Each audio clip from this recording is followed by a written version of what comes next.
Siempre cuando hablamos de tecnología, especialmente en esta época, en estos momentos, en estos tiempos en los cuales nos encontramos, suele acotarse principalmente a aquellos elementos que resultan del uso de tecnologías digitales principalmente, sabiendo que el concepto es bastante amplio.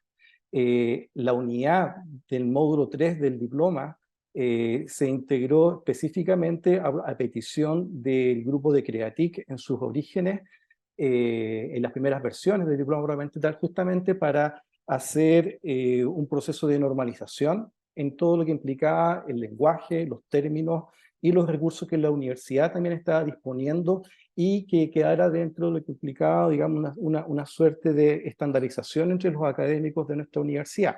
Ese era el énfasis que históricamente ha tenido y todavía tiene el desarrollo de este módulo. Eh, Hay que considerar que nosotros ya nos encontramos alrededor de la séptima o octava versión de este diplomado, y es decir, que esto partió antes de la pandemia. Antes de la pandemia, todavía los profesores discutían el uso del correo electrónico institucional. Antes de la pandemia, todavía discutían el uso del aula virtual. Antes de la pandemia, todavía teníamos mucha resistencia en numerosos de los aspectos que ahora son un habitual, que son parte de una rutina, que ya no es tema de discusión, y que nosotros los estimamos como relevante dentro de lo que implica el proceso de trabajo que nosotros regularmente estamos teniendo dentro de nuestro propio trabajo académico. Entonces, ese es un poco lo que uno debe tener presente dentro del contexto de lo que significa el empezar a desarrollar este tipo de cursos, el por qué existe este módulo de lo que implica el uso de las herramientas TIC, que esa era básicamente la intención inicial, y que ahora, como estamos todos post pandemia, tenemos también esa particularidad, que el piso en cuanto a lo que implica las habilidades que tienen los profesores, siempre año a año es más alto. Cuando nosotros hablábamos en las primeras versiones, hace 7 años, en realidad teníamos que explicar, si damos un ejemplo bastante trivial, hasta cómo encender el computador o encender una impresora. Y eso en realidad, a esta altura, ya todos los profesores se manejan con plataformas de vías telemáticas, todos saben grabar, todos tienen un sinnúmero de nuevas aptitudes, lo cual hace que el curso del tercer módulo siempre tenga un piso para con los colegas mucho más, siempre más elevado que la versión anterior. Entonces, es un poco para empezar a contextualizar el porqué de nuestro módulo. El grupo que participa dentro de los cursos, está Daniela, como lo habíamos presentado, la coordinadora del grupo Creatic, Paulina, de la Escuela de Enfermería, y que les habla Rodrigo Fuente, de la Escuela de Odontología, que son los que vamos a estar trabajando con los diferentes grupos. Eh, Básicamente, las sesiones que nosotros vamos a tener estructuradas dentro de este mes son 4 sesiones, donde hoy nos encontramos en la sesión número 1. En esto vamos a hablar el contexto de uso de las tecnologías en educación, y también vamos a hacer una explicación operativa de cómo va a funcionar el aula virtual para el objeto de nuestro programa. En la próxima sesión vamos a centrarnos en el uso de ciertas herramientas TIC para que puedan reconocerlas. Es una suerte de capacitación e inducción también para que puedan llevarse una nueva habilidad tecnológica, ¿cierto?, para lo que puedan llegar a implementar en sus programas. Hablaremos también de diseño instruccional y por último hablaremos del uso de las tecnologías para oportunidades de evaluación, y también vamos a dar el cierre del curso seguramente tal. Como les había comentado, van a haber sesiones en las cuales vamos a estar de forma masiva, los 3 grupos de manera íntegra en una sola aula, y después también vamos a tener sesiones con los grupos individualizados, que eso lo vamos a desarrollar específicamente en la sesión número 3. Al final de la sesión de hoy día, Daniela nos va a mostrar cómo se va a estructurar no solamente el aula virtual, sino que también las instancias de evaluación que nosotros vamos a estar considerando para el desarrollo de esto, ¿ya? Así que las preguntas respecto a la evaluación, al final con Daniela. Bueno, si nosotros abordamos y rescatamos el concepto de la docencia desde un punto de vista muy básico. Nosotros como profesores, como académicos, somos un grupo de profesionales, de educadores, que buscan generar cambios en el estudiante. Nosotros recibimos al estudiante en un momento y queremos que se vaya con nuevas habilidades, que esa estrellita que aparece ahí en el hombro es la nueva habilidad que logró, que nosotros logramos transmitir al estudiante, que el estudiante logró incorporar, producto de lo que significa nuestro planteamiento de nuestra estructura docente. De manera muy básica y lleno de lo que pueden ser omisiones, podríamos considerar que una planificación se estructura en base a clases y a evaluaciones, haciéndolo bastante simple. Sin embargo, nosotros tenemos que tener claridad que nosotros como profesores, especialmente quienes cumplimos el rol de ser un profesor coordinador, somos responsables de desarrollar una planificación didáctica. Esta planificación hace que nosotros lo vayamos repartiendo en diferentes unidades, 3, 4, 5, dependiendo de las características de nuestra propuesta curricular que tenemos para nuestras clases. Y esa misma planificación nos permite entonces entregar una estructura, una forma dosificada, lo que va a corresponder los formatos de las clases y las evaluaciones que nosotros vamos a tener. Entonces aquí un poco respondiendo, ¿qué entendemos por tecnología? Si nosotros revisamos conceptos ya más antiguos del concepto de lo que significa el uso de tecnología, se entiende, y todavía es un término bastante válido, que se refiere al conjunto de instrumentos y recursos técnicos o procedimientos que nosotros podemos emplear para apoyar la educación y el aprendizaje. Y esto deja abierto a cualquier tipo de instrumento que nosotros podríamos eventualmente utilizar. De hecho, una pizarra, tiza, peras y manzanas podrían ser considerados como elementos que calzan con esta definición si nosotros le damos un uso que nos va a permitir apoyar el proceso de instrucción y de aprendizaje de los estudiantes. Sin embargo, cuando nosotros hablamos de tecnología educativa, esto también ha ido teniendo una evolución.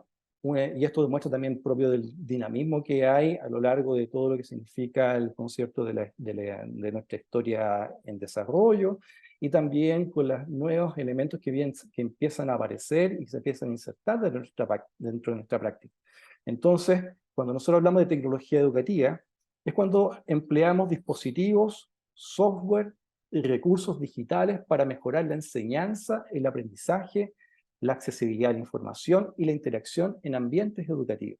Y esta definición es la cual nosotros queremos también empezar a sentar dentro de lo que nosotros vamos a entender como tecnología educativa y tecnología en la educación. Porque la universidad como institución también ha hecho sus esfuerzos, sus inversiones para dotar a sus académicos de una diversidad de recursos tecnológicos en base a estos conceptos para que podamos entonces ir incorporándolo en nuestra práctica docente. Esto también a propósito de cómo está funcionando el mundo, o sea, en realidad es la Universidad del Paraíso y todas las universidades del planeta las que están haciendo esto, incluyendo incluso a todos los colegios para desarrollar esta diversidad de forma de poder acompañar el proceso docente. Y entonces esto es un poco lo que nosotros vamos a rescatar dentro de lo que es el concepto probablemente tal de la tecnología. Entonces, ya la pizarra y la tiza es superada por herramientas, por software, por aplicaciones, lo que a nosotros nos permite también diversificar la estructura de lo que nosotros podríamos entender un proceso de instrucción convencional dominada por las clases positivas. Entonces, aquí nosotros disponemos de recursos para desarrollar talleres, desarrollar actividades también en terreno, eh, prácticas simuladas, etcétera, que eso nos obliga a nosotros como planificadores didácticos, como diseñadores instruccionales, tener que generar y condicionar el espacio para que esto, digamos, sea incorporado y por sobre todo nos permita ir cumpliendo con los objetivos que nosotros buscamos dentro de nuestro proceso, que al fin y al cabo es lograr ese aprendizaje significativo para con nuestros educandos.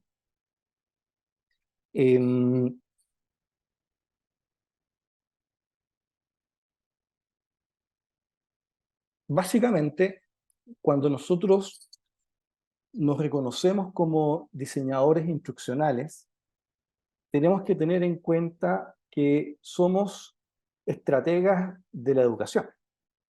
Nosotros desarrollamos en función de un tiempo que nos definen los semestres o el año, dependiendo de las características del programa en el cual estamos, nos definen un tiempo de 12 a 14 sesiones en los cuales tenemos que cumplir desarrollar nuestras unidades, y en base a ese contexto nosotros vamos a decir, en función de las competencias que queremos lograr, los contenidos que queremos aplicar y las habilidades que queremos que el estudiante salga, tenemos que desarrollar una estrategia donde nosotros nos vamos a apoyar en recursos digitales y en recursos no digitales.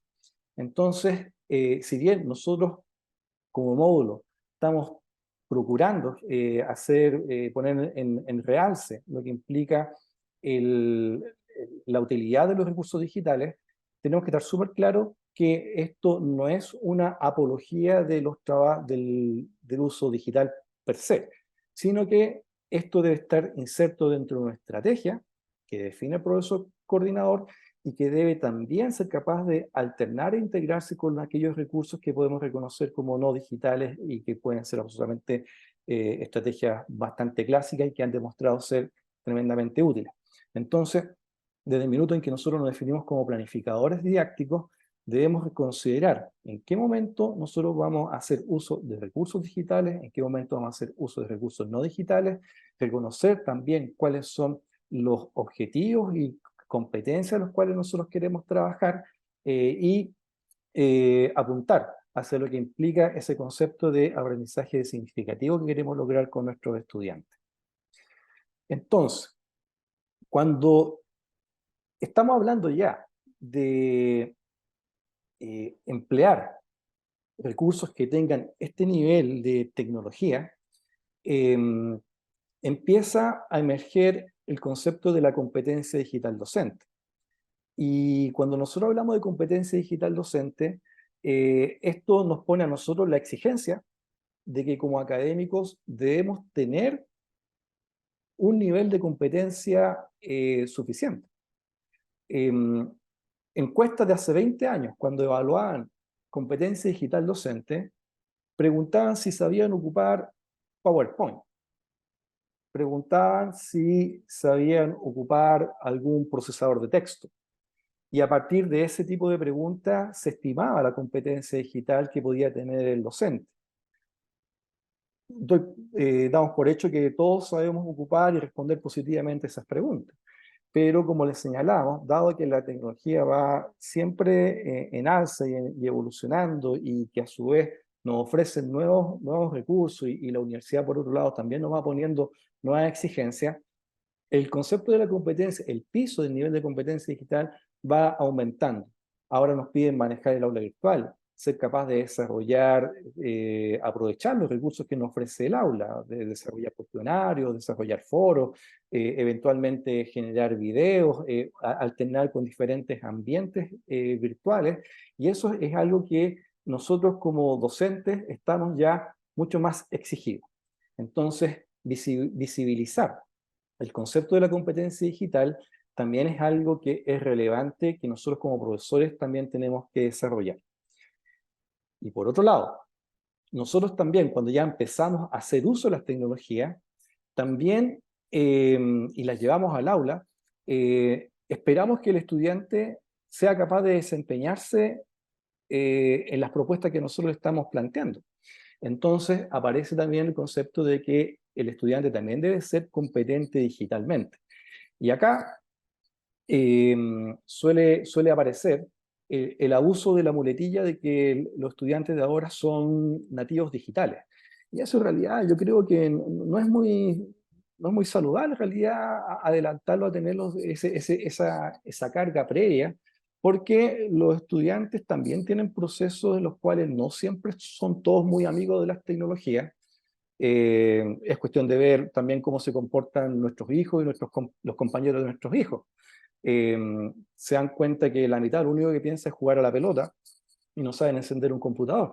Entonces, eso es algo que se repite y también puede llegar a niveles de lo que son los primeros años de universidad, donde no todos tienen una buena aproximación a los recursos. Entonces, también conviene pensar y empatizar con la necesidad de tener que reconocer de que el concepto de la competencia digital en el estudiante es algo que también debe de educarse y debe de entrenarse para con ellos, para que así podamos tener entonces un curso que vaya funcionando de manera adecuada, de acuerdo a los estándares que nosotros queremos definir y queremos plantear.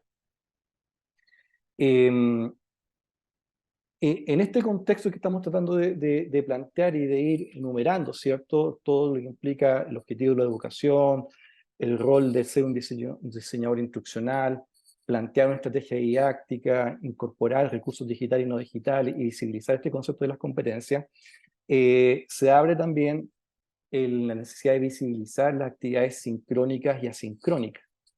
Nosotros entendemos por lo sincrónico por aquello que estamos desarrollando de manera simultánea.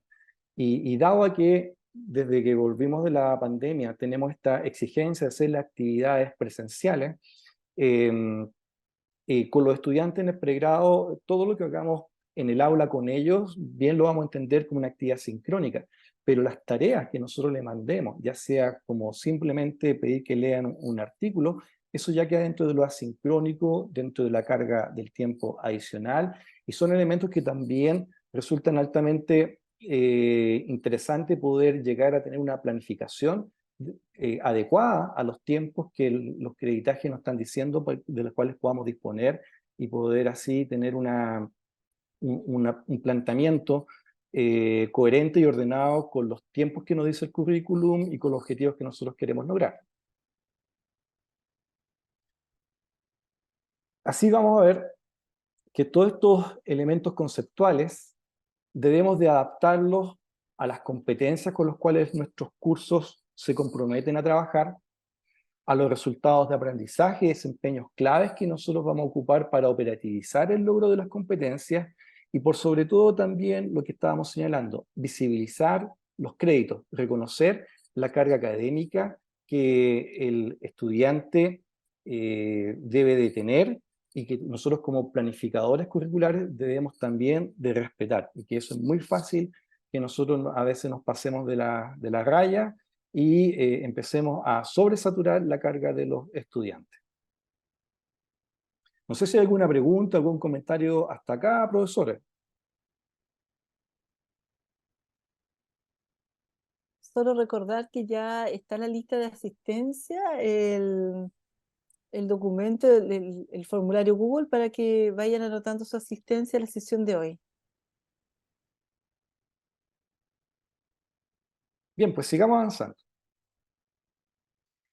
Entonces, si nosotros miramos en gris, lo que nosotros vemos en nuestra izquierda, básicamente una estructura de una jornada rutinaria se basa en que el muchacho llega a unas clases positivas, a escuchar al profesor, eventualmente hay un recreo y una segunda parte donde hay otra clase positiva. Sabemos que las estructuras de los cursos se estructuran por jornadas de 1 hora y media o a veces de 3 horas y media. Y si nosotros hacemos la interpretación de esto, nos daríamos cuenta de que siempre está esta posibilidad de que el estudiante vaya a escuchar lo que hace el profesor, independiente de cuán atractivo sea el planteamiento de la clase que haga el profesor, de lo efectivo que pueda llegar a ser. Pero acá lo que estamos tratando de mostrar es que una estructura convencional se basa en esto. Una clase positiva, el estudiante llega a buscar, a poner atención, y después se va al recreo o termina su jornada. Esta misma situación hace que muchas de estas actividades, muchos de estos estudiantes que llegan a estas condiciones, llegan a veces a dormir, a desarrollar una tarea de otro curso, a estudiar para la prueba de la tarde, y eso es parte de lo que todos nos vemos expuestos.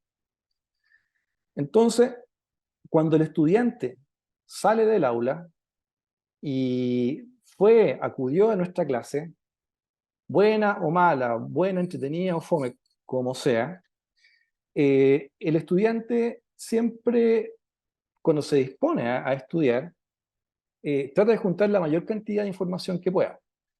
Se consigue los apuntes, le sacan fotocopia a los cuadernos de los compañeros, eventualmente algún capítulo de un libro, y también empiezan a aparecer que ellos han grabado tus clases.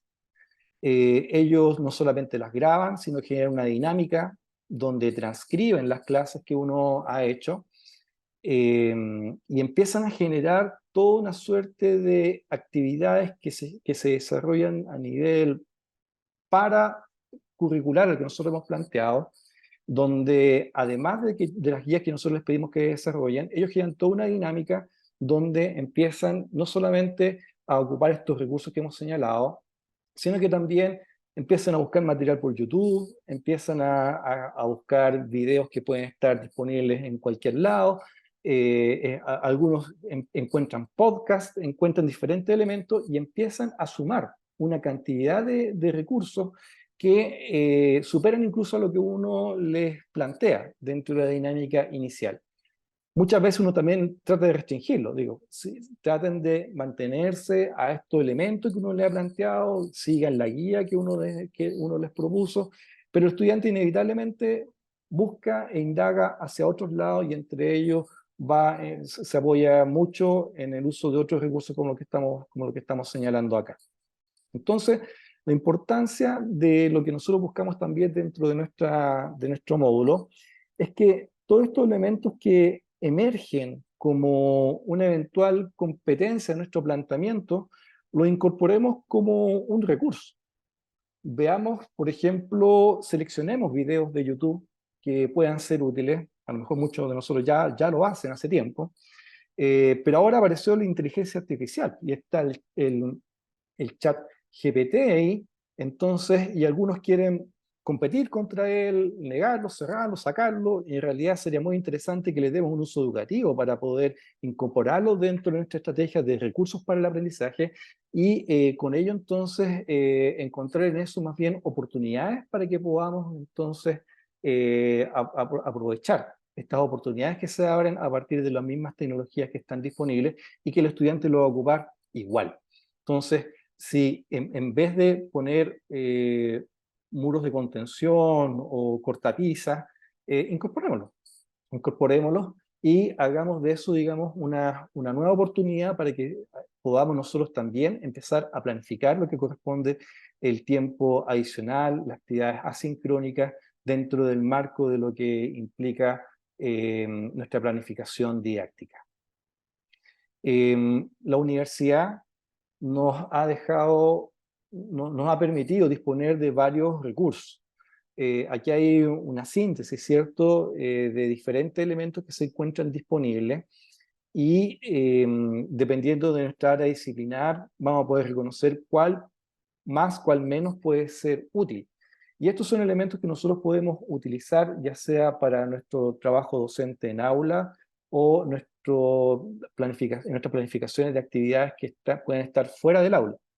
En esta gráfica aparece también ahí un círculo donde muestra la taxonomía de Bloom, donde entrega sugerencias, ¿cierto?, de en qué contexto pueden ser utilizados, y con ello también podemos hacer un ejercicio de cómo podemos poder llegar a trabajar en torno a lo que implica nuestra planificación con el uso de herramientas como las que aparecen aquí disponibles. Daniela. Rodrigo, ¿te puedo pedir que si podrías avanzar, o sea, retroceder una? Gracias, súper.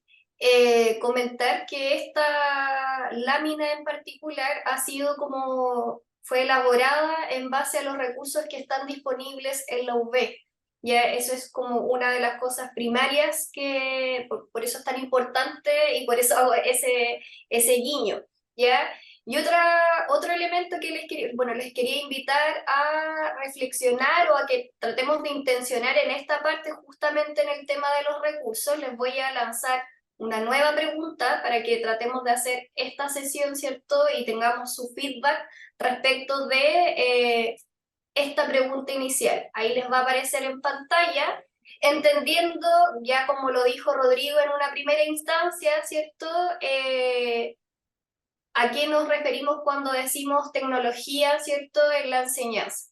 En este caso, si usted no se encuentra representado en ninguna de las opciones que aquí se presenta, ahí aparecen otros desafíos. Vamos a darles un tiempito para que puedan responder.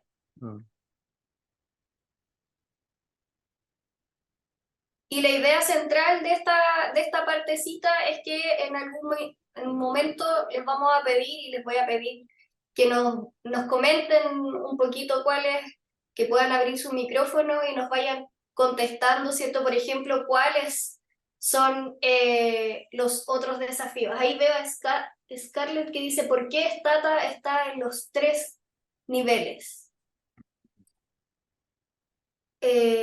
Scarlett, ¿te refieres a que está en los 3 niveles en la lámina? ¿A eso, Sí, esa era la pregunta? a eso ¿Sí? se refiere. Porque depende del tipo de uso. Recordemos que los recursos tecnológicos no están hechos para una habilidad en particular, sino más bien, ¿cierto? Dependen de cómo yo intenciono ese recurso para. Por lo tanto, vamos a ver recursos que se repiten como YouTube, que aparecen en una primera parte, en el comprender y recordar, y lo vamos a ver en casi todo, si no me equivoco, ¿ya? Porque van a depender mucho de cómo yo intenciono. No sé si respondí ahí la pregunta. O sea, en el evaluar, crear, aplicar y analizar me hace todo el sentido, pero comprender y recordar Stata, que es un software específico de estadística, como que se me escapa. Por eso me llamó la atención. Del resto, sin duda, pero Stata me llamó la atención que está en el comprender y recordar. Es como lo que mencionaba, tiene que ver con la lógica en cómo se intenciona el uso, ¿cierto? En sí, los recursos pueden estar en todos los niveles, ¿ya? Porque no están hechos para uno en particular. Pedirles, ya tengo casi la gran mayoría de las respuestas, es importante que quienes nos han señalado, bueno, hay variadas respuestas, la mayoría ha tenido dificultades técnicas, ¿cierto?, al utilizar ciertas herramientas y otros que un 24%, de acuerdo a lo que voy viendo, nos van señalando que tienen otros desafíos. Para quienes marcaron otros desafíos, importante que nos señalen y que puedan abrirnos el micrófono en esta parte y nos cuenten cuáles han sido los desafíos que han tenido ustedes en esta tarea de implementar tecnología. Claudio, veo tu mano levantada. Sí, mira, 2 cosas, voy a hacerlo bien corto. Uno, es consultar por qué no está lo de la biblioteca como en los recursos, porque hay unos portales de libros y una serie de cosas a través del sistema de bibliotecas que creo que es bastante bueno. Pero con respecto a los desafíos, hemos hablado harto de tecnología, pero no hemos hablado como de información. El alumno tiene mucho acceso a la información, pero es incapaz de poder jerarquizar la información y ver cuál la información corresponde y cuál no. Por ejemplo, viendo YouTube, ¿ya?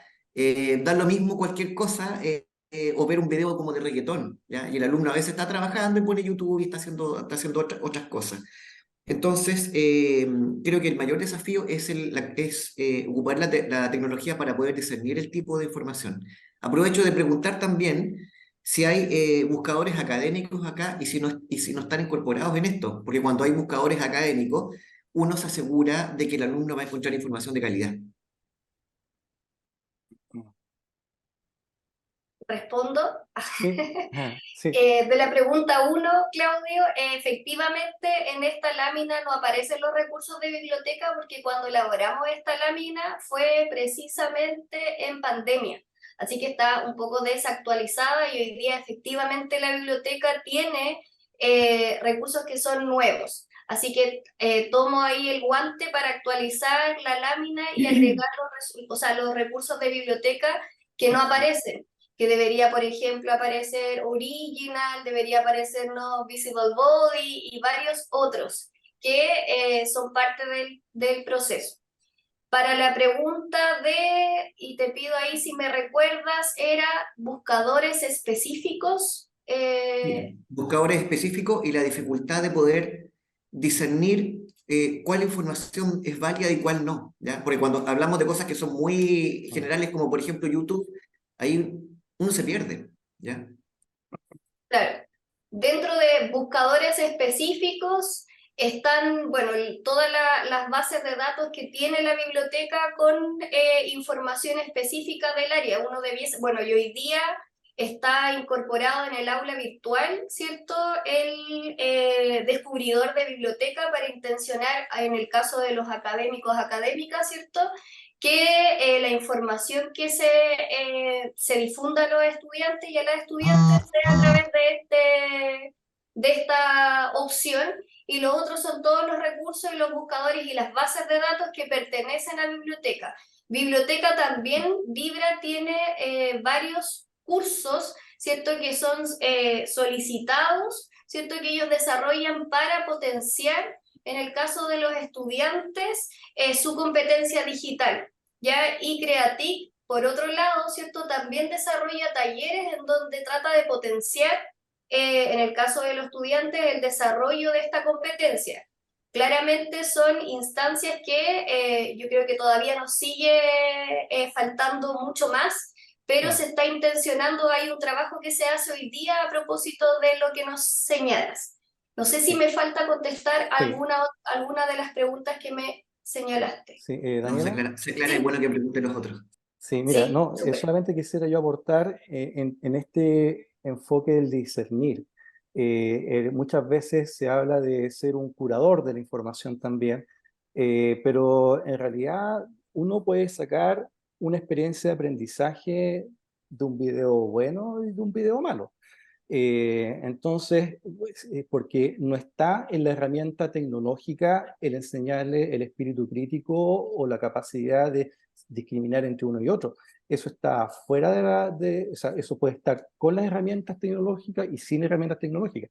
Si tú quieres generar una oportunidad de que hagan un análisis crítico. De hecho, tú puedes ir en los mismos libros clásicos, tú puedes encontrar cuadros de clasificación con el cual tú puedes discrepar, porque el enfoque es algo que ya está obsoleto o el esquema está mal planteado, sencillamente mal planteado.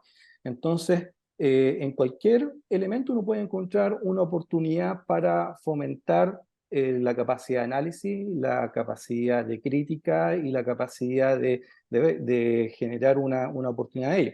Entonces, y ahí un poco lo que Daniela también plantea hace un ratito, o sea, la intención del planteamiento es clave en lo que nosotros queramos hacer. Y eso también es algo que nosotros tenemos que atrever a desarrollar, ¿ya? Bueno, en esta misma situación de YouTube, dado la dificultad de los videos que uno quería encontrar para poder dejarlo de apoyo para los estudiantes, hizo que yo me transformara en un realizador audiovisual.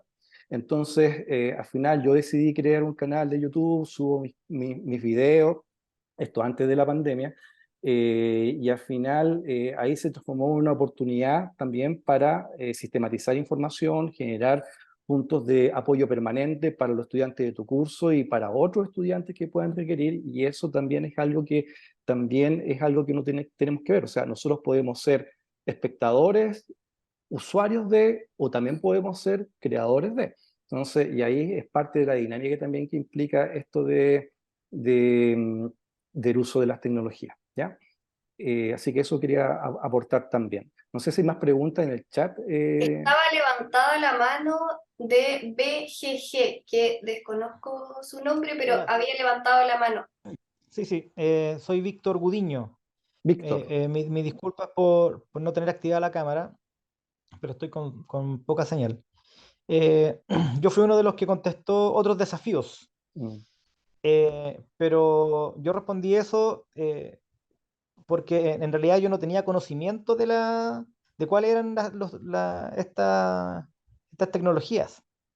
Por lo tanto, otro desafío lo vi como el desafío de conocerlas, aprenderlas para poder aplicarlas. mm. Bien, excelente. Perfecto. Gracias, Víctor. Gracias por sus intervenciones, Rodrigo. Si no hay más comentarios, podemos seguir avanzando. Bien, seguimos avanzando entonces. Y esa misma situación que un poco nos comentaba Víctor, es la particularidad que tienen nuestros grupos. El grupo también tiene una aproximación heterogénea. De hecho, en la pregunta anterior del cuestionario que nos compartió Daniela, cerca del 25% declaraba que no incorporaba tecnologías en el aula. Y por otro lado, vemos acá que hay otro 23% que tiene resistencia. Entonces, y otros que al revés, están ahí nadando en esto sin problema. El marco institucional de su carrera lo ha permitido, otros tienen más dificultades, y es algo con el cual nosotros nos vamos a encontrar. Si aquí lo importante también es es reconocer que lo que nosotros estamos conversando acá es una situación, es un aspecto que universidades en el mundo ya lo tienen mucho mejor abordado, mucho mejor implementado. Entonces siempre uno tiene la esperanza de que de acá van a salir futuros directores, decanos, y que van de algún modo, a reconocer la necesidad de nivelar hacia arriba lo que implican los requerimientos que puedan tener sus profesores en sus diferentes cursos. Pero bueno, sigamos avanzando. Entonces aquí tenemos una estructura de docencia rutinaria, ¿cierto? Una rutina clásica con la clase y una prueba final. Estimando siempre esto dentro de lo que implica la planificación del tiempo presencial. No obstante, el uso de las tecnologías también nos permite diversificar las oportunidades de aprendizaje en el tiempo adicional. Generalmente cuando uno planifica las actividades docentes como profesor coordinador, uno tiene en mente las unidades y tiene en mente las clases. Pero yo creo que un gran desafío es considerar el tiempo no presencial. Es decir, qué videos vamos a desarrollar o vamos a pedir que revisen, si es que no vamos a apoyar en video. Lo mismo con los artículos o la preparación de casos, o lo que puede hacer eventualmente el desarrollo de proyectos o seminarios. Y también definir si esta actividad lo va a plantear de manera grupal o individual. Un paréntesis, el tiempo de la pandemia nos hizo hacer mucho trabajo grupal, y creo que se nos pasó la mano. Porque los muchachos que están en cuarto, quinto, vienen con este sentido de responsabilidad disipada, donde les cuesta asumir la responsabilidad individual, y eso es algo que ha sido un costo del abuso del trabajo grupal. Yo creo que hay que estar alternando entre trabajo grupal y trabajo individuales. Hay un poco para cerrar ese paréntesis. Y en esta misma situación, cuando nosotros estamos trabajando y planificando el tiempo no presencial, muchas veces vamos a considerar el uso de software y aplicaciones que pueden ser propias de la disciplina, pero también vamos a ocupar otro tipo de software que son de apoyo al aprendizaje. Un editor de video, Google Docs, ChatGPT, otro elemento de inteligencia artificial, etc. Y todo esto muchas veces, a veces no discriminamos entre cuánto es prodisciplinar, cuánto es pro aprendizaje, y por otro lado, se nos olvida que tenemos que generar siempre etapas de inducción para que podamos entonces tener el mejor de las aproximaciones en los resultados que nosotros queremos. Si nosotros damos un ejemplo bastante trivial, muchas veces nos apoyamos en pedirle a los estudiantes que hagan un video de algo. De una demostración, si son actividades físicas, o de una actividad en terreno. Es muy fácil poner y hacen un video, y les pedimos un video de 5, 15 o 10 minutos. Pero, ¿cuántos de nosotros sabemos hacer un video, o las exigencias que tiene un video? Y nosotros damos por hecho que ellos saben hacer video, cuando ahí hay diferentes aspectos que es interesante poder revisar, y también cuánto el costo en tiempo le exige al estudiante tener que dedicar a ello. Entonces, de ahí nuevamente la relevancia de uno tener una familiarización con ello, generar instancias de inducción, ya sea para los software, que en realidad en lo disciplinar no hay tanto problema. ¿Sí? El problema, creo yo, son en los otros, en los cuales damos por hecho que lo saben, no tenemos. Y ahí creo yo que nos aceleramos y omitimos etapas de inducción en torno a ello. Y por otro lado, también generar las instancias de retroalimentación las cuales deben ser oportunas para con el estudiante. Históricamente, aquí es inevitable hablar de lo que ha sido lo que fue tu experiencia de formación en pregrado, pero cuando uno tenía las retroalimentaciones, la mayoría de las veces eran después de la prueba. Es decir, teníamos la sucesión de clases, dábamos la prueba y después venía la retroalimentación. Una retroalimentación que era tardía, está a expensas del costo de la calificación que uno rendía en ese momento, y el problema es que después nosotros traemos eso como una buena práctica, y en realidad es una retroalimentación inoportuna. Entonces, tenemos que incorporar también estas instancias de la inducción, del entrenamiento, de la retroalimentación, para que así, en el momento de la evaluación, logremos que el estudiante tenga el mejor de los desempeños. Y cuando hablamos mejor de los desempeños, es que estén dando cuenta de que ha habido un proceso de aprendizaje significativo de acuerdo a lo que fue nuestra planificación didáctica. Entonces, las pruebas se diversifican en evaluación de proyectos, desarrollo de seminarios, pruebas individuales, indicaciones de video, etcétera, siempre condicionados por las características del año en el cual nos encontramos, del perfil de la carrera, del área disciplinar en el cual nosotros estamos trabajando. Entonces, por eso generamos intervenciones a lo que son las estructuras convencionales. Implementamos un taller, un segundo taller, generamos instancias de retroalimentación, como lo que puede ser, ¿por qué no?, una retroalimentación antes de la prueba. Entonces, generamos oportunidades para nivelar con los estudiantes, para aclarar dudas, y acá en esta propuesta que aparece aquí en este esquema, puede ser tremendamente útil visibilizar esta oportunidad de por qué nos destinamos 30, 40 minutos a aclarar dudas previo a la evaluación.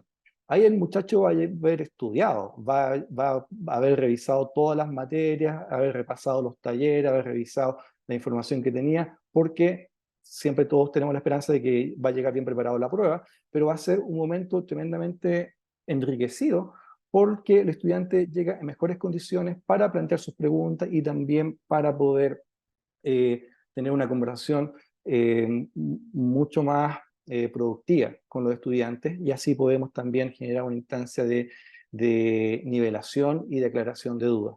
Eventualmente, por ejemplo, en la rutina que yo en lo personal me toca manejar, previo a las evaluaciones también comentamos los talleres, las pruebas entre medios que hemos hecho, comentamos los errores que se cometieron, comentamos las lecturas que están pareciendo tener de manera equivocada, las corregimos, aclaramos conceptos, y con eso aclarado, enfrentamos la prueba.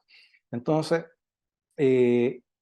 con esto nosotros lo que estamos tratando de llevar es cómo la diversificación de los formatos de las clases, la incorporación de rutinas, de talleres, donde podamos ocupar elementos tecnológicos o no tecnológicos, o perdón, digitales o no digitales, para poder entonces generar una estructura para que el estudiante pueda rendir de mejor forma en lo que es su actividad de evaluación. Recordar que en esto de la planificación del tiempo adicional, no podemos tampoco cometer el error de saturar al estudiante y olvidarnos de los créditos los cuales nosotros tenemos que responder. Si nosotros tenemos pocos créditos, no son muchas las actividades que podemos planificar. Tenemos que planificar de acuerdo al tiempo que los créditos nos dicen en la malla curricular.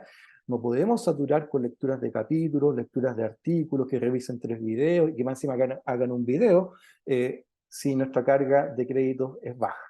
Entonces, eso es absolutamente, es parte de la responsabilidad del planificador didáctico, es parte de la responsabilidad del diseñador instruccional, que somos todos nosotros, al momento de tener que elaborar un programa, ¿ya? Así que eso para tenerlo ahí presente. Bueno, hemos hablado de varios conceptos acá, integrado también con lo que implica las características del modelo curricular, de lo que implica también el modelo educativo institucional, contextualizar el uso de los recursos digitales dentro de una estrategia, ¿cierto? tener en mente siempre lo que implica estos aspectos de la competencia digital docente y de la competencia digital del estudiante, que ambos deben ser entrenadas, ambos deben ser explícitamente dedicado tiempo para poder trabajar en ello. Y acá poníamos dentro de los otros aspectos como los ambientes virtuales para el aprendizaje. Nuestra aula virtual es un ambiente virtual para el aprendizaje. No sé si alguno de ustedes conoce la experiencia de Doméstica, Doméstica con K, donde hay una cantidad de cursos online que uno puede acceder, y ese es otro ambiente virtual para el aprendizaje, donde entonces nos damos cuenta que la universidad nos hace trabajar en el aula virtual, y por otro lado, fuera de nuestro ambiente universitario, cada institución tiene sus propios ambientes virtuales, y después nosotros vamos a trabajar y hacer uso de ellos, y es importante visibilizar eso. Recordar también el uso responsable del chat, de las redes sociales, uso educativo en torno a ellos, son elementos que también van a estar adornando dentro de lo que implican este enfoque de poder hacer uso de las tecnologías para la docencia.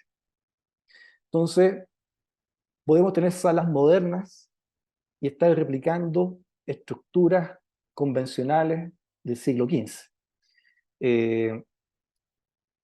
Cuando aparecen elementos tecnológicos que tenemos que llegar a implementar, tener que utilizar, eso pone una vara mucho más alta para la escuela, porque tiene que equiparse, tiene que generar unas condiciones para que puedan desarrollarse no solamente sus académicos, sino también sus estudiantes, y para que puedan estar también en el contexto de un marco eficiente de instrucción y también competitivo con lo que pueden ser otras instituciones que ofrecen carreras como la que uno está desarrollando. Y acá un poco el ejemplo de la rutina de uno de los cursos que me toca hacer. Les pido que dibujen y les pido que se apoyen con las tecnologías. Entonces, ambos elementos pueden estar coexistiendo para poder ir respondiendo a un objetivo de aprendizaje de acuerdo a lo que uno quiera, tenga planificado y quiera entregarle a los estudiantes. Esta es una fotografía del grupo de teatro de nuestra universidad, y nosotros pedimos fotografías, pedimos videos, pero tiene que haber una comprensión de la iluminación, una comprensión de la microfonía, una comprensión del encuadre, para que se vea todo armónico.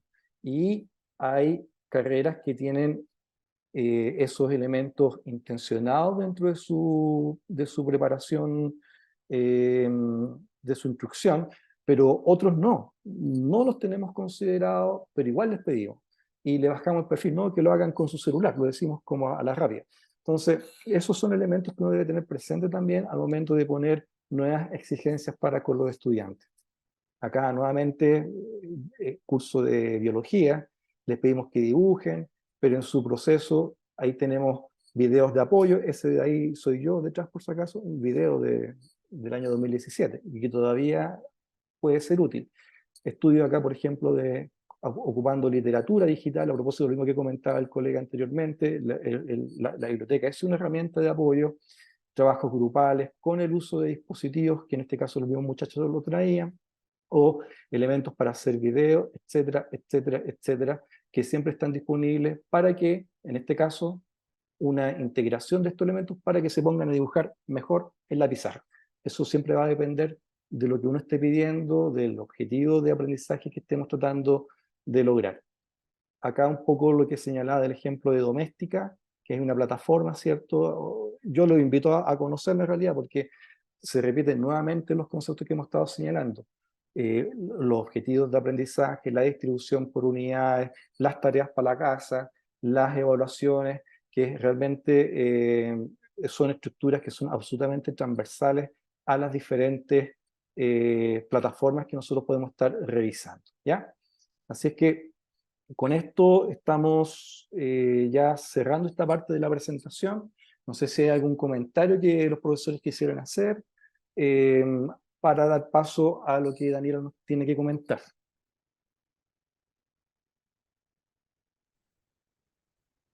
París. Hola, buenas tardes a todos, a todas. Hola, hola. Yo estoy de acuerdo con el uso de la tecnología. Sin embargo, tengo algunas dudas, particularmente con el chat GPT, que está causando algunas alarmas en algunas de las carreras de la UB. Yo lo veo un poco más general porque yo trabajo en el APA y acompaño particularmente 6 carreras. Y en las reuniones de cierre que estamos haciendo durante esta semana, si bien hablamos de cómo estuvo el semestre, saltó el chat GPT porque está causando mucha inquietud y desde mi perspectiva, yo creo que hay que darle como una enseñanza al estudiante y contrastarlo, qué tan bueno, qué no tan bueno, qué tan útil y qué no tan útil y cómo hacerlo. Pero causa mucha inquietud en los profesores la posibilidad de pensarlo como que puede ser un plagio, porque ¿a quién tú puedes referirte en este chat GPT cuando te sale un texto en general o te sale un gráfico, un dibujo y no te da la referencia? Entonces también hay una parte allí que se pierde por parte del estudiante, que es estas referencias que tienes que hacer entender que él no, eso no es de él, eso lo está ubicando en otra parte. En relación a esto, ¿qué consejo se puede dar? Yo digo, no quitarlo desde mi punto de vista, pero no sé qué opinan ustedes, qué pueden opinar al respecto desde el punto de vista de la didáctica, qué sugerencias se les puede hacer en este caso a ambas partes, tanto al estudiante como al profesor. Sí, gracias, Ancaris. Sí, mira, todo lo que es el chat GPT como que saltó con mucha fuerza desde marzo de este año, ¿cierto? Si bien ya habían versiones anteriores, hubo como un tsunami de lo que fue la información que venía con esto, y agreguemos también con lo que aportan en otros software de fotografía, de edición, donde también está la inteligencia artificial trabajando. Primero, yo creo que el consejo es tratar de familiarizarnos con ello, ¿ya? Tratar de entenderlo, tratar de sacarle, reconocer las oportunidades que nos entrega y las debilidades también que nos entrega. O las cosas que nosotros deberíamos considerar como puntos que deberíamos de sentar más bien en un punto crítico. Eh, y ahí también, una vez reconocido esos pros y contras que nosotros podamos identificar, también reconocer qué le estamos pidiendo al estudiante para que haga. Porque en este momento quizás, más que pedir un informe de 5 o 10 páginas, que en realidad tú le dices a ChatGPT, háblame de las competencias digital docente en 10 páginas, en un lenguaje estudiantil, en español, y agrega 3 errores, te lo hace. Eh, Mejor pídele un ensayo en la prueba final, un ensayo a mano alzada. Entonces, y un poco eso es lo que tenemos que empezar a ver, dependiendo de lo que tú quieras pedir, que lo que tú quieras lograr.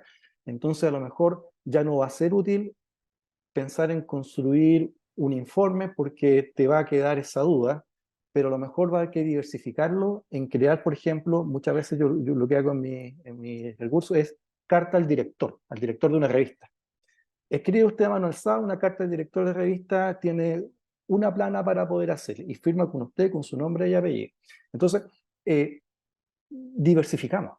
¿Ya? Hay cosas en las cuales vamos a tener dificultades para hacer un filtro, nos va a quedar la duda, vamos a generar desconfianza, vamos a crear un ambiente tenso de desconfianza, nos va a faltar el estudiante que va a ser súper honesto y va a hacer todo sin ChatGPT, pero tú vas a creer que lo hizo con ChatGPT, y eso distorsiona y genera y quiebra ambiente.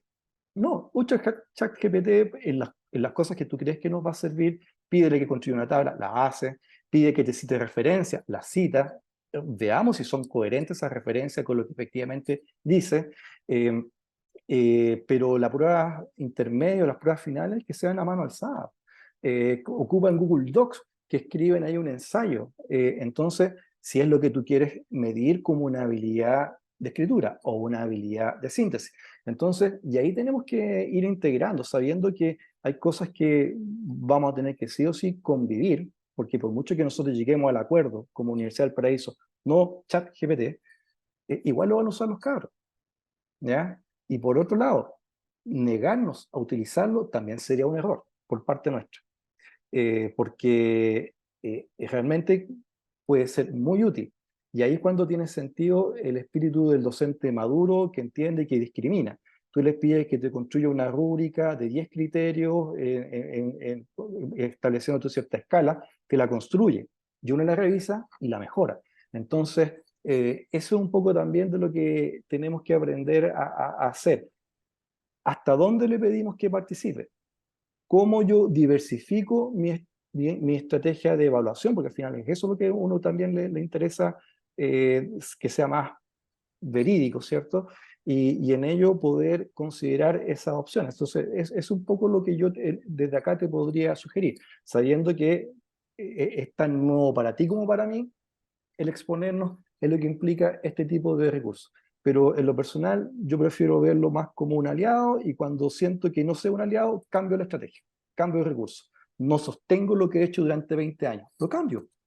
En 20 años estuve haciendo un seminario que me funcionaba, ahora ya no, lo cambio. Y que sea una interrogación oral, un texto escrito de una página, etc. Ahí lo cambio. Es un poco lo que te podría aportar. No sé si otros profesores quieren comentar también acá. Gracias. Chao. Sí, yo antes de darle la palabra a Claudio, que está ahí con la manito levantada también, comentar y agradezco a Ancaris por la pregunta, porque esperaba que apareciera algo de inteligencia artificial o que nos preguntaran algo a partir de aquello. Es interesante la discusión respecto o lo que está pasando a propósito de la inteligencia artificial. Hace unas semanas, si no me equivoco, tuvimos la primera como charla que implementó, que nosotros como equipo Creatic, ¿cierto?, levantamos a propósito de la inteligencia artificial. Fue una charla muy introductoria, pero ahí conversábamos con el equipo que era el experto, ¿cierto?, a propósito de la temática, y hay algo que me hizo mucho sentido de esa conversación y de esa charla, es que hoy día ChatGPT era lo que antiguamente para nosotros y nosotras, quizás los que están acá, era el Encarta, y después lo fue Wikipedia en su momento, el portal del Vago, que hacían trabajo y uno podía ir y encontrarlos. Y si nos vamos a las lógicas más antiguas, las enciclopedias y Carito, en donde aparecían estos recortables, en donde uno podía llegar y colocarlos en los trabajos que nos pedían antiguamente. Yo creo que una de las prácticas más vitales, creo yo, es mostrar que ChatGPT se equivoca y hacerlo, ¿cierto?, directamente en estos espacios formativos, porque definitivamente ChatGPT se equivoca y muchísimo, ¿ya? Y qué mejor ejercicio que ustedes lo muestren en la sala de clases y generen esa conversación que tiene que ver con el criterio experto, ya que finalmente es como utilicemos y veamos cómo funciona, ¿cierto? Y cómo a partir de ese funcionamiento también existen sesgos.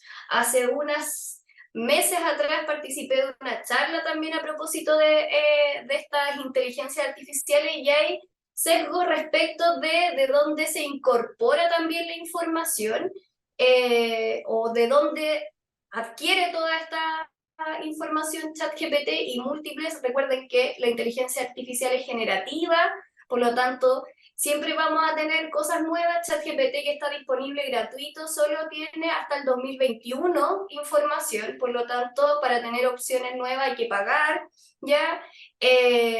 Y si uno genera el ejercicio, ¿cierto?, de empezar a preguntarle a ChatGPT, nos vamos a dar cuenta que hay muchos errores ya en la información que entrega. Yo he visto profesores y profesoras del área de la ciencia y de matemáticas preguntarles cosas específicas y que comete errores. Y creo que ese es uno de los ejercicios vitales. Ya el sesgo principal que contaban en esta charla de la UNESCO, que fue más grande en la que estuve, es que, por ejemplo, sus bases de datos están sesgadas por papers, por ejemplo, que son en inglés. Entonces, la gran mayoría de la información que entrega ChatGPT pertenece a bases de datos que son extranjeras y no latinoamericanas. Por lo tanto, si quisiéramos tener una visión más global, por ejemplo, de un fenómeno, nos va a entregar cierta mirada y no otra. ¿ya? Y eso, estos expertos que comentaban un poco a partir de la inteligencia artificial, les parecía interesante y importante de abordar. Es decir, si quiero tener un estudio que amplíe esta búsqueda, siempre voy a tener referencias hasta el momento, ¿cierto? Bueno, esto va moviéndose con el tiempo, pero, ¿cierto? Más extranjeras que experiencias más latinoamericanas. Por lo tanto, ahí tenemos un elemento. Pero yo les recomiendo hacer que sus estudiantes, tanto en estos espacios que son resguardados, hagan el ejercicio junto con ustedes, que son el criterio experto, y hagan la demostración de qué es lo que pasa, ¿cierto? Cuando utilizamos ChatGPT. Generar discusiones en relación a eso creo que es más vital que negarnos a esto que está apareciendo y que efectivamente nos va a parar. Ya es como, yo creo que hoy día para ninguno de nosotros y nosotras pensar que Wikipedia desaparezca hoy día o como el Internet desaparezca ya no es posible. En el caso de la inteligencia artificial es igual, y pensemos que la inteligencia artificial hoy día como la conocemos, claro, es nueva, pero la inteligencia artificial se viene utilizando hace mucho, mucho rato. Ya hay software como Wolfram Mathematica que ya la venía utilizando hace mucho. Que hoy día ChatGPT, porque es como hablar en un chat directo, sea más popular, es otra cosa. Le doy la palabra a Claudio, que está con la manito levantada, perdón la demora. Se me había quedado levantada, pero era para reforzar algunas cosas que dijo Rodrigo que yo estoy absolutamente de acuerdo. Y es que esto nos obliga como a cambiar, ¿ya? En primer lugar, ChatGPT, no sé, yo creo que no es una inteligencia en el sentido de la inteligencia humana, es un conjunto de algoritmos, trabaja como una red neuronal. Es un modelo de lenguaje probabilístico, mezcla palabras, pero en el fondo no sabe lo que mezcla. Hay una analogía que se llama la habitación china de Searle, en la cual entiende que mezcla palabras y mezcla chino y te puede hablar en chino, pero en el fondo no entiende nada de lo que está diciendo, ¿ya? Por tanto, ChatGPT está seriamente limitado a una serie de funciones. Los alumnos cuando piden cosas con ChatGPT ya se nota, parte un encabezado, después lo cierra y después, en resumen, tiene una estructura bien sencilla. Y no es muy inteligente ChatGPT. Sin embargo, nosotros creo que no podemos irnos en contra de esto, obviamente, pero podemos crear una sinergia con ChatGPT. No tiene sentido ya pedir informes porque ChatGPT los hace, ¿ya? Hay otros portales que tú le pides, hágame esto mismo, pero un PowerPoint, y te pone las imágenes y te hace PowerPoint. Te proyecta en las ciudades, ¿ya? Tú le das un prompt, que es la instrucción, y te proyecta en la ciudad. Entonces, para ocupar esto, primero hay que entender que no son inteligentes en realidad, que uno tiene que saber dar el prompt, que saber dar la instrucción. Eso requiere que uno estudie, ¿ya? Que los ejercicios académicos tienen que ser otra cosa. Por ejemplo, nosotros hemos ocupado los foros, ¿ya? Y cuando estamos en un foro, estamos en una interacción que es mucho mejor que la interacción de ChatGPT, y entender cómo lo podemos ocupar a lo amigo. Por ejemplo, si uno le pide a ChatGPT, hazme un poema, ¿ya? Un poema dedicado a Daniela Romo. Oh, Daniela Romo, que te veo de rosado, y te hace un tremendo poema, pero pésimo, es incapaz de hacer eso, ¿ya? Pero uno puede hacer un poema y le dice, oye, revísame la métrica de esto, y te lo arregla, ¿ya? O uno puede tener un paper hecho o una idea, se la das a ChatGPT para que te la separe en columnas, ¿ya? Y uno la ve de otra manera. Entonces, yo creo que hay una gran oportunidad, pero eso requiere como un cambio de mentalidad de lo que nosotros estamos haciendo. O sea, lo que hacíamos ya no nos sirve, ¿ya? Y yo creo que la idea es entrar en una sinergia, digamos, con estas herramientas. Gracias, Claudio, por tu comentario. Ancaris, abriste tu... Sí, iba a decirle gracias también porque ahí igual yo también creo que hay que hacer esa sinergia que él sugiere allí, teniendo los cuidados y la prevención de cómo uno lo va expresando también en la sala, pero igual quería tener opinión de otras personas, porque en el fondo yo voy a servir de consejera de algunos y, y prefiero como tener algo un poco más consensuado. Bien. De todas maneras, no sé si alguien más quiere hacer algún comentario. Si no es así, me pueden hacer así con la manito, si estamos bien, avanzamos y para no Bien, retrasarnos pues. tanto. Gracias. Yo les voy mirando ahí en la pantalla. Comentarles hoy día aspectos que son bastante específicos respecto del funcionamiento del módulo propiamente tal. Les voy a compartir pantalla para mostrarles. Ya deberían tener todos y todas acceso al módulo en el aula de formación. En el caso de tener algún tipo de inconveniente, por favor, escríbame daniela.romo@v.cl. Le pido paciencia porque recibo a diario muchos correos, pero estaré ahí atenta a ver si, sobre todo con el tema de los accesos. Ya voy a compartir pantalla para mostrar, en este caso, cómo se ve. ¿Ya? Miro hacia el lado porque tengo doble pantalla, así que les pido disculpas por aquello. No es que no quiera mirarles, sino que miro hacia el lado por la doble pantalla. En la primera parte, ¿cierto? Vamos a encontrar que está la descripción del módulo. Estamos todos viendo, ¿cierto? ¿Sí? ¿Listo? Súper. Tenemos la descripción del módulo y tenemos un foro de consultas y orientaciones. En el caso de tener preguntas directas del módulo, les pedimos que por favor en ese espacio, ¿cierto?, pueden replicarlas.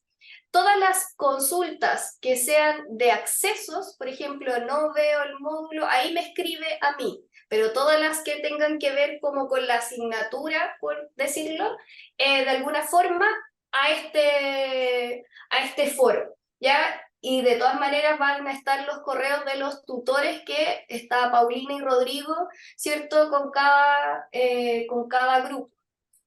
Luego tenemos el bloque, esta es la pestaña general, ¿cierto? Vamos a tener el bloque de la estrategia de evaluación, y esto yo sé que les importa muchísimo, ¿ya? Y aquí colocamos que van a haber 3 instancias de evaluación. La primera tiene que ver con la revisión de contenido interactivo que vamos a dejar dispuesto en el aula virtual.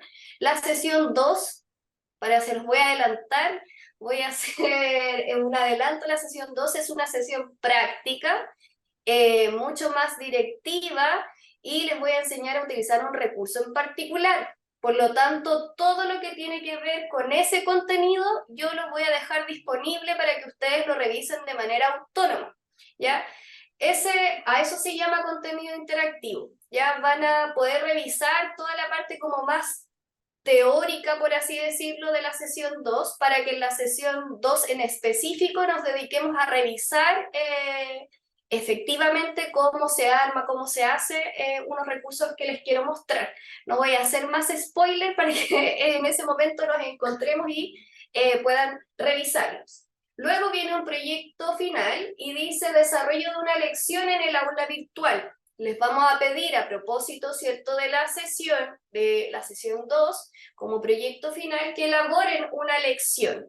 Ahí aparecen los respectivos, ¿cierto?, porcentajes para el desarrollo de esa lección. Cuando sea el momento, les voy a compartir en el aula, ¿cierto?, cuáles son los parámetros de esa lección, y vamos a hablar un poquito de eso en la sesión de recursos, que sería la sesión 2. Y por último, la participación y discusión en foro. ¿Ya? En la clase de hoy hay un foro disponible, ¿ya?, para que ustedes puedan entrar y participar, ¿ya? Importante es que van a ver las clases así.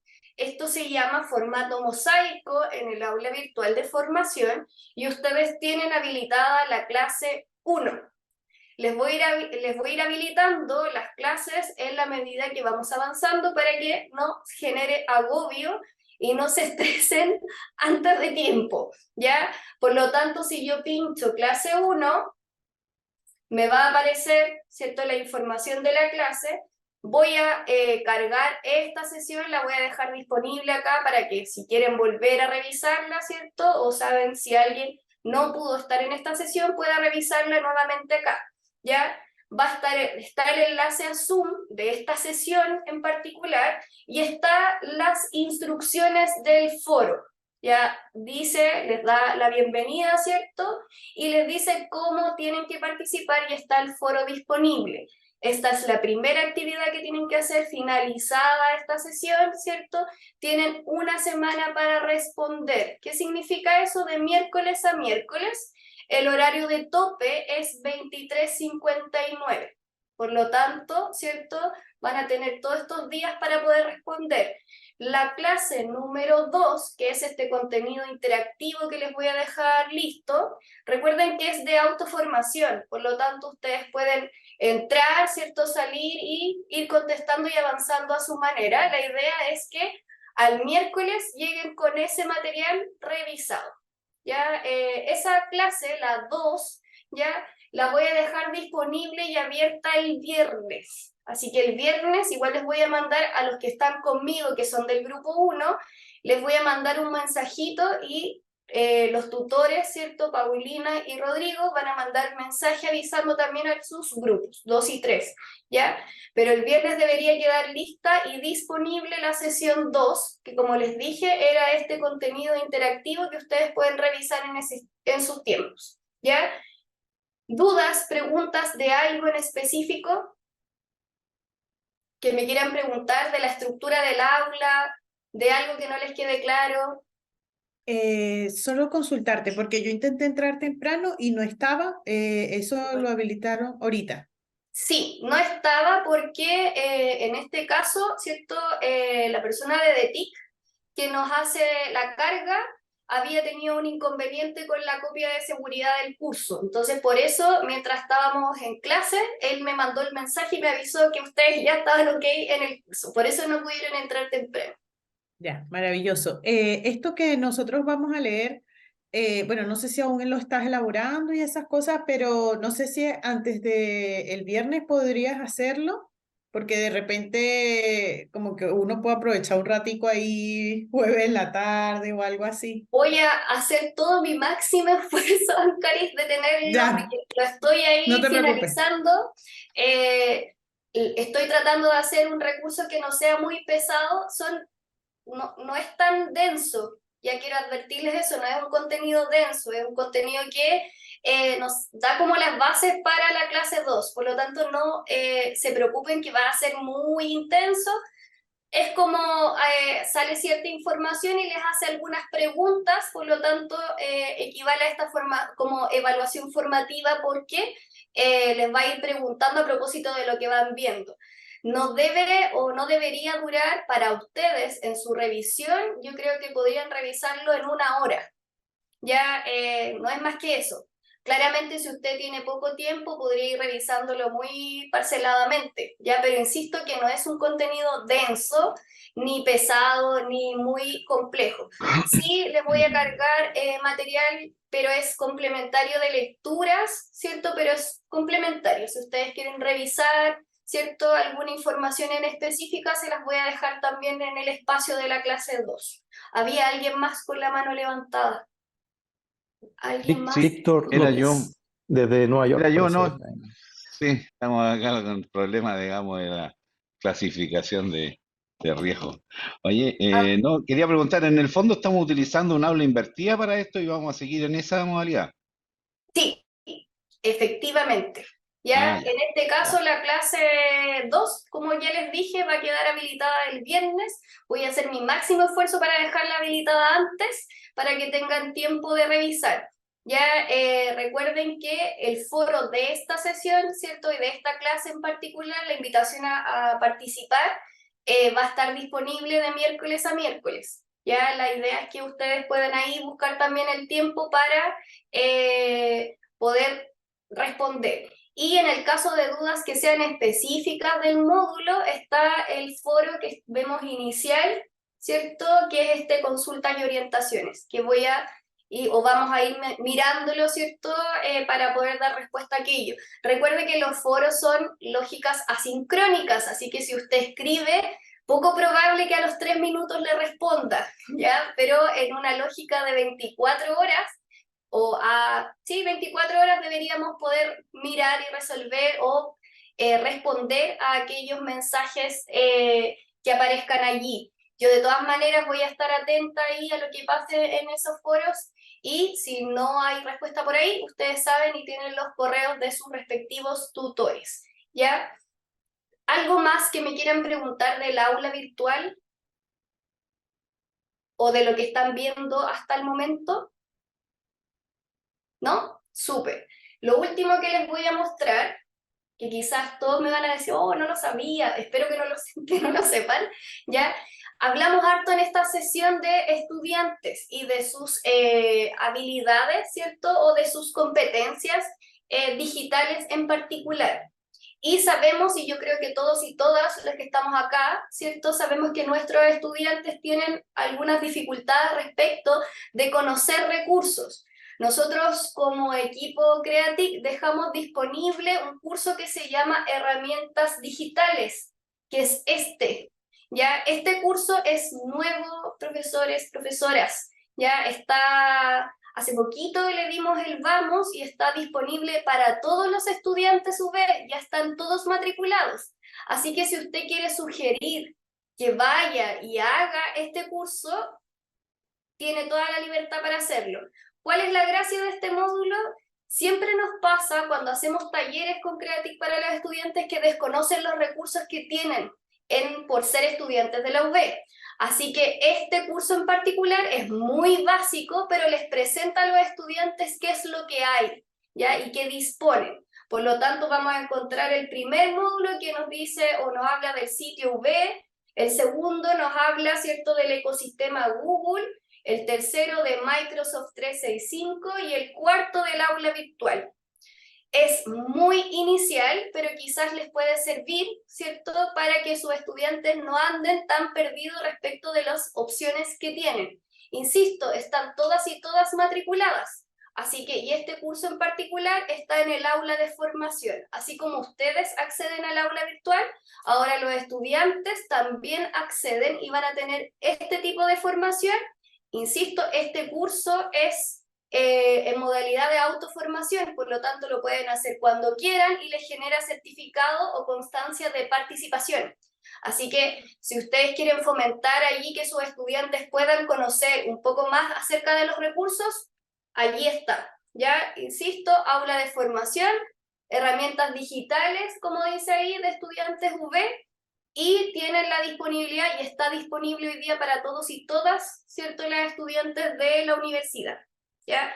¿Dudas, preguntas, algo que nos quieran decir? Ya estamos casi en la hora, nos queda muy poquito. Sí, ahí me perdí un poco cómo acceder al curso. Aula de formación, portal académico, o sea, portal, en este caso de los estudiantes, les va a aparecer sus aulas respectivas, aula, por ejemplo, de pregrado, y les va a aparecer un aula de formación, igual como acceden ustedes. Y van a pinchar ahí y van a estar matriculados al tiro. Yo tengo el aula virtual de formación y yo debería poder ver ese curso. No, porque solo están matriculados estudiantes. Es solo para estudiantes, V. Y Ya. está la versión de este curso para estudiantes de pregrado y para estudiantes de posgrado. Margot. Es como en mi aula de formación me aparece un curso de Creative que se llama Piensa. Es como similar lo que tienen los estudiantes, ¿no? No, el curso que tú tienes, Margot, seguramente participaste de alguna instancia de formación nuestra, ¿cierto? O te inscribiste a algún curso o algún taller de formación y se creó un aula a propósito de ese taller y por eso está ahí. Ustedes como académicos, académicas no lo van a ver porque está solo destinado para estudiantes de pregrado en este caso. También está la versión para estudiantes de posgrado. ¿Ya? Así que si lo buscan ustedes, no lo van a poder ver. Hay otros cursos que estamos trabajando para académicos, académicas, ¿cierto? En donde también les voy a informar cuáles son para que puedan acceder. Pero este está focalizado en los estudiantes, los y las estudiantes. ¿Y qué se considera estudiante de posgrado? Porque un diplomado es un posgrado. Sí. ¿O no? Sí. O sea que deberíamos tener acceso a ese curso en alguna parte, ¿o no? Deberían estar, si están matriculados, deberían estar cargados en el aula de posgrado, ¿ya? Pero siempre en el aula de formación, pero en vez de decir estudiantes V, debe decir herramientas digitales, estudiantes de posgrado. En el caso de los posgrados, cuando se hace el ingreso, se demora un poquito más porque la carga se hace completa. ¿Ya? ¿Qué significa eso? Que no matriculamos alumno por alumno o un listado pequeñito, sino que la carga se hace completa de todos los matriculados hasta cierto periodo. Y en el caso de ustedes, yo tengo que actualizar el curso de posgrado el viernes. Así que el Ahí vamos a viernes tener puede ser que acceso. ustedes lo puedan revisar. Perfecto, sí. Es que ahí estaba justamente en el foro, Francisca estaba preguntando si existía un curso de herramientas digitales para los docentes. Entonces, esperar a que nos habiliten como matriculados. Eso es lo que va a pasar. Sí, van a estar todos y todas matriculadas el viernes porque actualizo el sistema y matricula a todos los que se han inscrito nuevos y debería aparecerles ahora el estudiante de posgrado, herramientas digitales estudiantes de posgrado. Y van a poder revisar. Estamos en la hora, no les queremos quitar más tiempo. No sé si Rodrigo, Paulina, ahí estaba con la manito levantada. Sí, solo decir que los del grupo 2 y grupo 3 a uno les aparece el aula, o sea, su curso en el aula virtual. No se asusten porque de aquí yo creo que a las 12 de la noche ya va a aparecer habilitado, solo está habilitado el del grupo número 1. Así que el grupo número 2 y 3 no alarmarse porque ya pronto se va a habilitar, solo eso. Cualquier cosa de acceso, ahí me manda correíto y me dice, dígame a qué grupo pertenece y así yo me ubico y me manda su root. Son las dos cosas importantes, a qué grupo pertenece y su root y así yo lo busco y lo ingreso. Ahí Lili nos dice que acaba de revisar y apareció. Perfecto, muchas Le gracias. apareció, Lili. sí, el grupo 2 le va a aparecer, el 2 y el 3 debería aparecer. Sí, Los de que a no poco, de a están poco. son Rodrigo y Paulina todavía como tutores, así que debería Por eso, por eso aparecerles. nosotros no los vemos. Perfecto, Así que, pero a los estudiantes y a las estudiantes debería aparecer. Ya. maravilloso. No Bien, queremos pues. quitarles más tiempo, no sé si hay algo más que decir, Paulina, Rodrigo.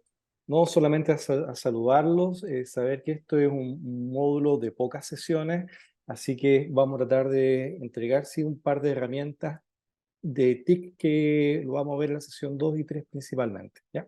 Así que esperemos que sea constructivo para todos. Muchas gracias. Muchas gracias a ustedes. Estamos todos. Bienvenidos Cuídense. todos. Chao, chao. Gracias. Estén muy bien. Nos vemos. Nos vemos. Gracias. Muchas gracias. Gracias. Buenas Chao, noches. chao. Que estén bien. Buena Que semana. descansen.